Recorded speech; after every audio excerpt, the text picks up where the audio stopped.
And once you recognize that if you're trying to force an effect to change by creating rules and regulations to stop that effect, it's not possible. What you've got to do is deal with and teach cause law. And Jesus made that shift in this statement in the Aramaic language.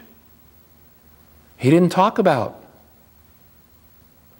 effect law, namosa. He talked about cause law, orita.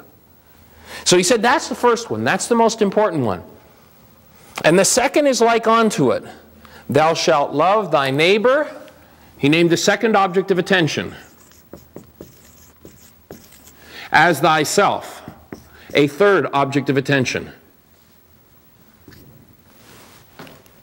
So what is he saying here? He's saying that you must keep the condition. And in Aramaic, the word love, and there is no word for this or that resembles this in the Greek language.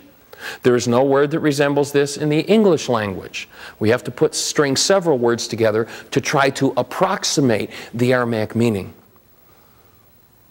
But in the Aramaic language, there are 17 different words that have been translated by one English word, love. And the word that was used in this particular situation was the word rakma. And he was talking about the cause of sane behavior. He said, you've got three objects of attention. And in Aramaic, this word neighbor is not a physical word, it's a mental word.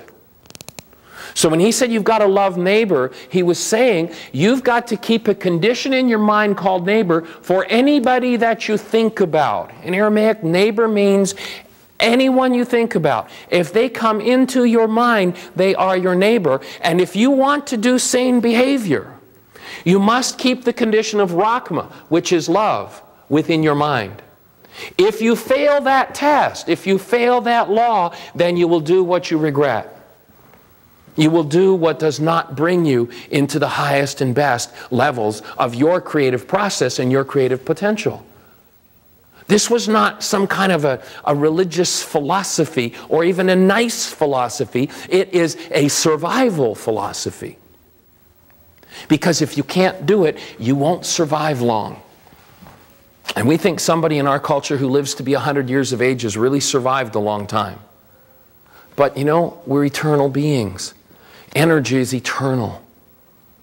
And to destroy an eternal energy system in 100 years or less is a pretty short lifetime. And you look back in the scriptures and they said there'll come a time when your whole life will become a prayer. And that is that you will be able to step into this space of love for whoever and whatever your object of attention is. And as you're able to do that, everything will change. And then he gives another big clue to how to run a life.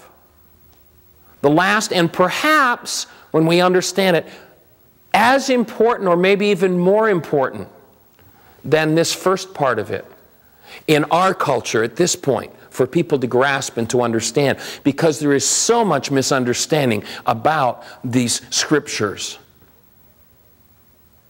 And what he said was, upon these two commandments hang the law. Upon these two commandments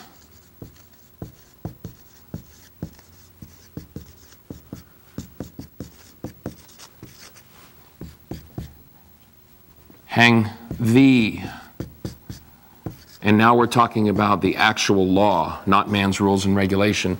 The law and it was a possessive word, its prophets.